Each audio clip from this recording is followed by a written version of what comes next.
Nerd Night number 52. I'll give you something to be scared of. All right, so quick question. So before I get into this, I'm just curious. Who was alive in the 80s? Most of you. Who feels like they more or less grew up during the 80s? Well, I'll count sort of like the late 70s into that as well. Okay, like a little less than half. So one of the things I wanted to talk about in storytelling is why it's good to be frightening to children. I grew up in the 80s, and I noticed, I was starting to think that I have these movies and these stories that I love so much, but they also have these really disturbing elements to them, and I was like, there's got to be something there. What's the relation? Because I'm not talking about horror movies. In other words, a movie whose sole purpose is to scare you throughout. I'm talking about adventure stories or fantasy stories or any kind of full-length story that happens to have these really frightening, disturbing parts. So hopefully you will join me on the journey of unpacking my childhood and figuring out why these things were scary, but why they contributed to me loving these things so much. So that's me when I was like 7, and that's my turtle Speedy, which we found in the river, and then we let go. I don't know what happened to him. So I had a pretty decent childhood. I played in the woods, and I had a turtle and things like that. But the 80s landscape was a little bit of kind of the Wild West in terms of children's entertainment. And that I feel like there were a lot of things that were permissive in the 70s and 80s that aren't as permissive now. And you see that in chapter books and novels and things like that as well. Kind of frank discussions of, sex or, violence, things like that. So video stores had really kind of come into their own in the 80s, and my mom would go to the video store and say, oh, here's an animated movie, he might like it. So who's familiar with this movie? So by your response, I'm guessing there's a lot of trauma already happening in this movie, in this room. So this is the cover for the film, right? I mean, does this seem like a sort of a singing and dancing bunnies wearing little vests and things like that? So my mother had rented this movie and was like, here, you might like this, and I watched it, and of course, watching it, I was just like... For those of you who are not familiar with Watership Down, Watership Down is based on the novel by Richard Adams. The book is phenomenal. The movie, I feel, is phenomenal for a lot of different reasons. But like I said, if you're not familiar, Watership Down is about a group of rabbits living in the English countryside. It's treated very realistically. So these animals, they talk and they have human-like personalities, but the way the story unfolds, we're sort of kind of meant to feel like it's almost being translated for us, if that makes sense. So, they behave like real animals. So within the story, there's a character who's sort of like a little bit of a prophet. And he has this vision of the fields covered in blood. Does anybody remember this scene when he's kind of having a fit and he's on the ground, he's like, the fields, they're covered in blood. And I mean, this is right out of the gate, So you're just like, oh my God, this is not the Trix bunny trying to take my cereal. This bunny has a brother, and this bunny's name is Fiver. He's got a brother named Hazel. Hazel goes to the head rabbit and says, look, Fiver's having this vision. I think we need to leave. And the head rabbit's like, no, we're fine here. We don't need to leave. So there's kind of a group of rebel rabbits that defect. They say, well, you know what? We're going to leave. I'm unhappy here anyways. The rabbits who end up staying, it's a little dark, so I don't think you can see it. But go YouTube it or something. There's this scene where the humans come in and they start filling in the holes, and there's bulldozers, and this horrible scene of these rabbits getting squished in these tunnels and suffocating and losing air. And you're saying to me, how is this good for children? But I'll get there. So then the other rabbits who are going on this adventure, and you realize that they're only covering maybe like a few miles, but because of their perspective, they're discovering worlds and they're fighting with other rabbits. I mean, like really realistically too. There's so much blood in this movie, and they're encountering other animals. There's cats and rats, and there's this, there's this whole idea that as a rabbit, look, you're at the bottom of the food chain, and all you have is, you can run and you can think, and that's about it. If anything catches you, there's sort of this tagline in the movie, if they catch you, they will kill you. And they also, the dog is sort of like the ultimate enemy to the rabbit. And there's this scene, I'm sorry, I already see people like, what am I doing here? Stick with me, I promise, stick with me. It'll be okay, we'll get through this together. And there's scenes where dogs are just like flipping rabbits and, all this kind of stuff. And in addition to that, there's also this horrible fascist leader of a rabbit who has this warren of rabbits with him, and everybody, it's horrible for a lot of different reasons. But I don't want to spoil too much of the story because it's really wonderful, and if you don't know the story, please go see the movie, read the book, whatever. But, in the end, they find their home where they can live out their days, and it's nice, right?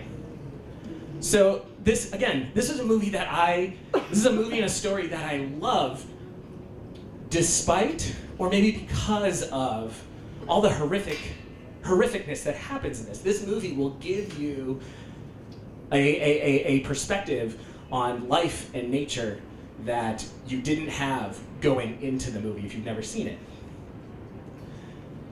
That's sort of like this is my avatar here of being scared, seeing this movie when I was like 6 or 7 years old. All right, who recognizes this character?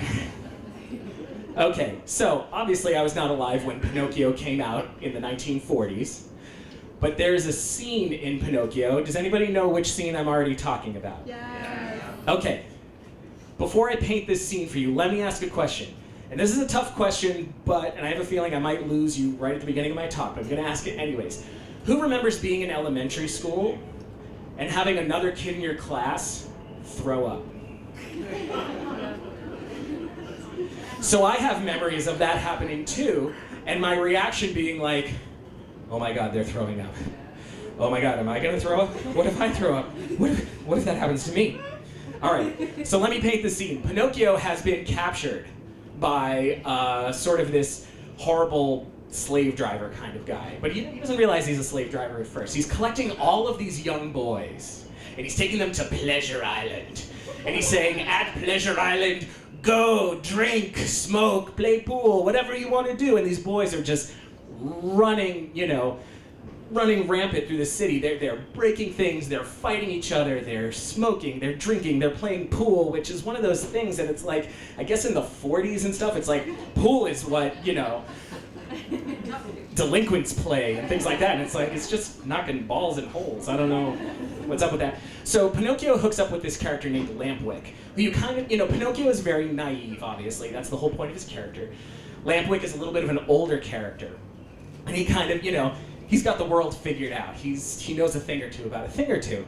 And so they're in this like pool hall where you can smell the smoke and the sour beer and all that kind of stuff. And Jiminy Cricket has just gone away, and Lampwick is sitting here. He's like, what do you need that beetle for? What do you need, And all of a sudden, while he's talking, he grows these donkey ears. And he doesn't notice that he's got these donkey ears.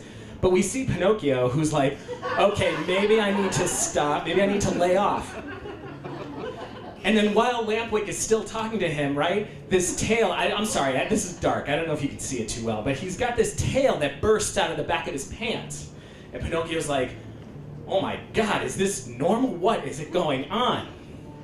And he turns around and he's talking about Jiminy Cricket and he says, what do I look like, a jackass? And Pinocchio says, yeah, you do. And he starts laughing, and when he laughs, this donkey bray comes out of his mouth, and he's like, oh my God, what's going on?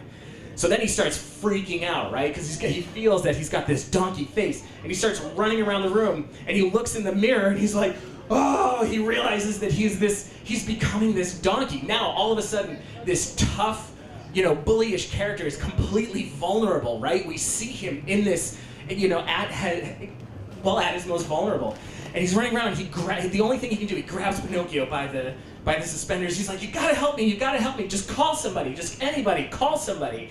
And his hands start shaking. He's like, do anything, and it turns into these hooves, right? And he starts pawing at Pinocchio. Now the scariest scene to me. Oh, I wish you could see this. It's all done in silhouette. It's beautifully done. We see Pinocchio up against the wall, just his silhouette. And we see Lampwick starting to transform even more. Does anybody remember what Lampwick is saying in this scene? He's calling for his mother. And he's going, Mama! Mama! You can't see it. He starts to get on all fours. Mama! And his voice goes from yelling mama to just braying. Now he can't even speak. He's just hee-haw, hee-haw. And he's full on donkey. He freaks out. He's kicking the mirror. This scene is horrifying, right?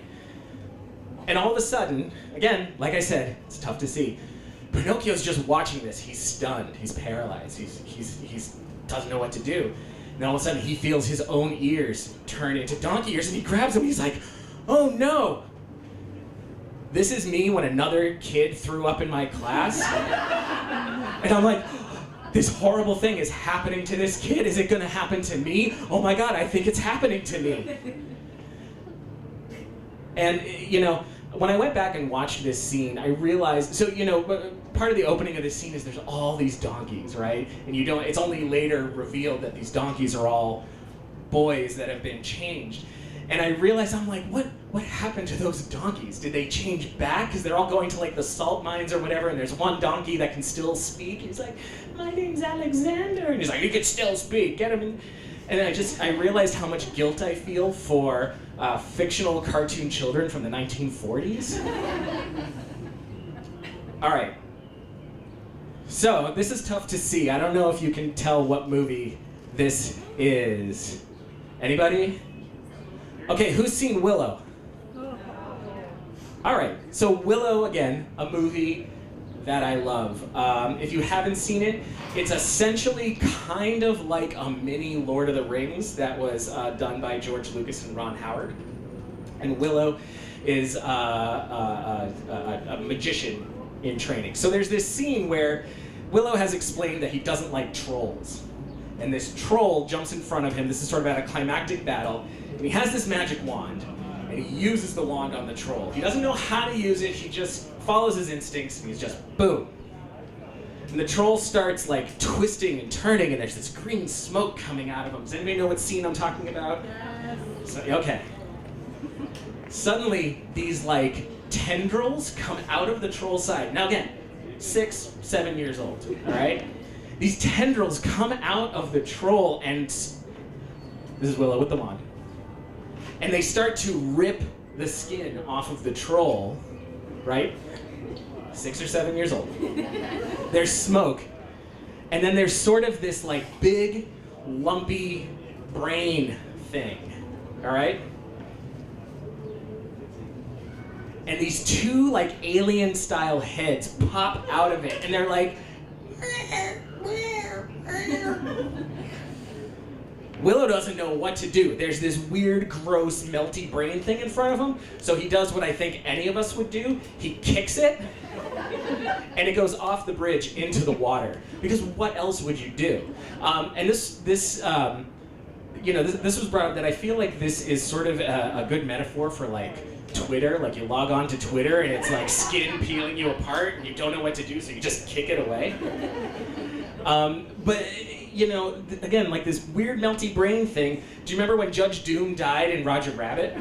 And he just melted into a puddle, right? Do you remember when Stripe the Gremlin died in the first Gremlins? Obviously, I had a real problem with things melting and bodies just you can't see that. That is very dark. But just real quick, so another movie that I loved was The Ewoks Caravan of Courage. The movie is amazing, I promise you. But one of the main things about that movie is it's about this this boy and this girl whose parents get kidnapped by this big horrible creature. And that's really scary for a kid, right? Like having your parents, having your protectors and your guardians taken from you. I mean, that's part of why we see so many orphans and things like that in stories. I don't know if you can tell what this is. Can anybody sort of make out what that is? You're close. It's not Labyrinth. Dark Crystal. Who's seen the Dark Crystal? Who said, oh my God, that movie scared me when I was a kid? Who said, oh my God, that movie has just traumatized me because there were all of these gross creatures and things like that? All right. So the Dark Crystal has these creatures called the Skeksis, who are sort of these like dragony, vulture-y kind of things, and they're conniving and they're manipulative and things like that. And then there are these little sort of elfin characters called the Gelflings, right? And it's not important what the whole story is about, but all you need to know is that the Skeksis have had a past where they have stolen the Gelflings and drained them of their essence so that they may consume it and remain young. And these are the only two Gelflings left. So within the story, they meet this Skeksis, who's the Chamberlain. And suddenly, this Skeksis is very, you can tell his voice is at a higher register. And he's saying, no, don't be afraid of me, don't be afraid of me. Come with me to the castle. I want to make peace. I want to make this better. And the girl Gelfling, Kira, she's kind of hiding behind his wall, and she says to Jen, the boy Gelfling, she's like, don't listen to him. Don't listen to him. And Chamberlain comes around and he's like, no, you don't understand. We were afraid of the Gelflings. We were afraid of you. Please just come to the castle.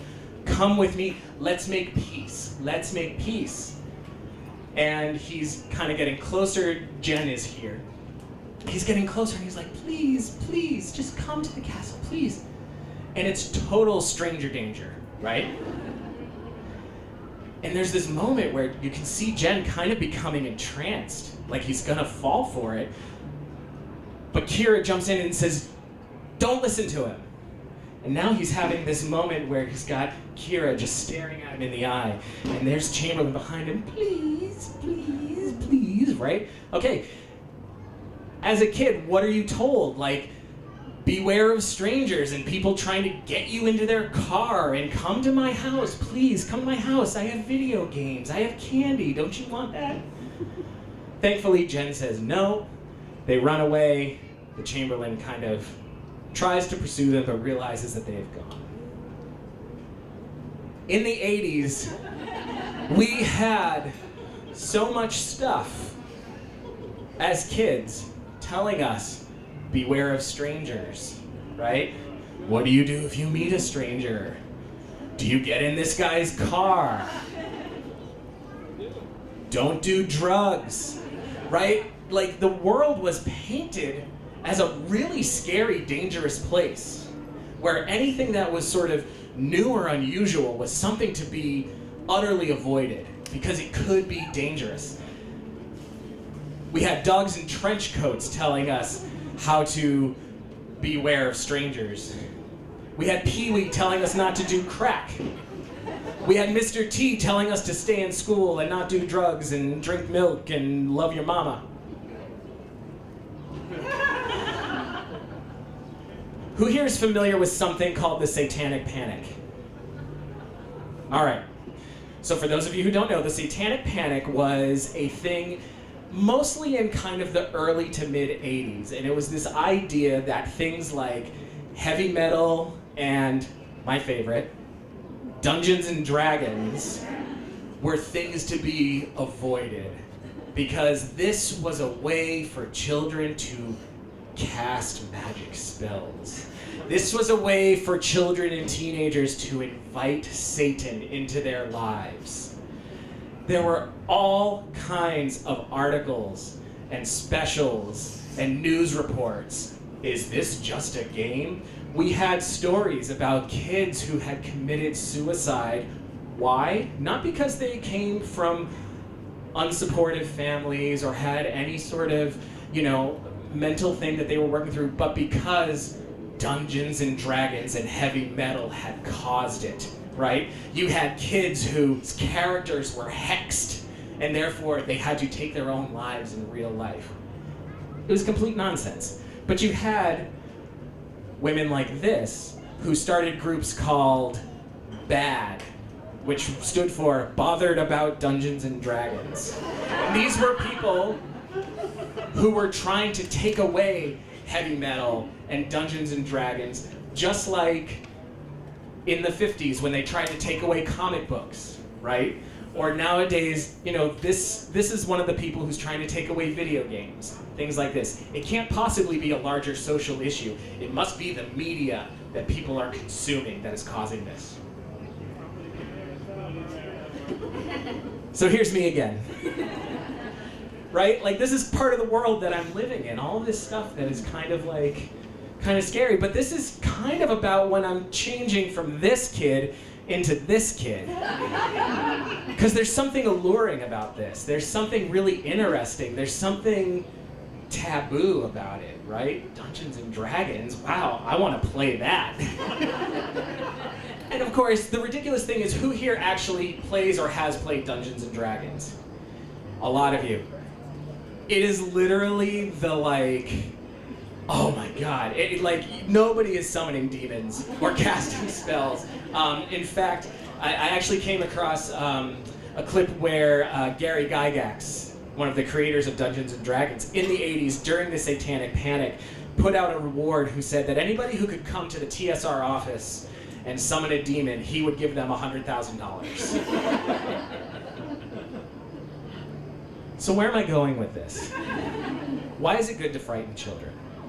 Why, when I was watching these movies, when I was seeing the imagery of heavy metal, when I was sort of hearing about Dungeons and Dragons, but being so intrigued but also afraid of it, why was this important to me? Why did this not shoo me away from these things, but instead, why did they become such important, embedded parts of my life? Every movie that I've shown you up here is not a movie that I saw once when I was a kid. These are all movies that I absorbed and loved, and to this day are just my ultimate favorite stories. So why is it important to frighten children? When I was thinking about all of these things, and I was thinking about it in relation to the world we live in now, and a lot of the horrific, grotesque things that we see, whether you're a child or an adult, it can be really tough. And I thought to myself, what do these movies and stories have in common? And I landed on something. I realized, these are the rabbits from Watership Down, I realized as I was thinking about these stories, and as I was thinking about the protagonists, and I was thinking about the heroes in these stories, I realized they're all small little guys and girls. They're all characters who couldn't rely on their physical strength or their massive magic powers.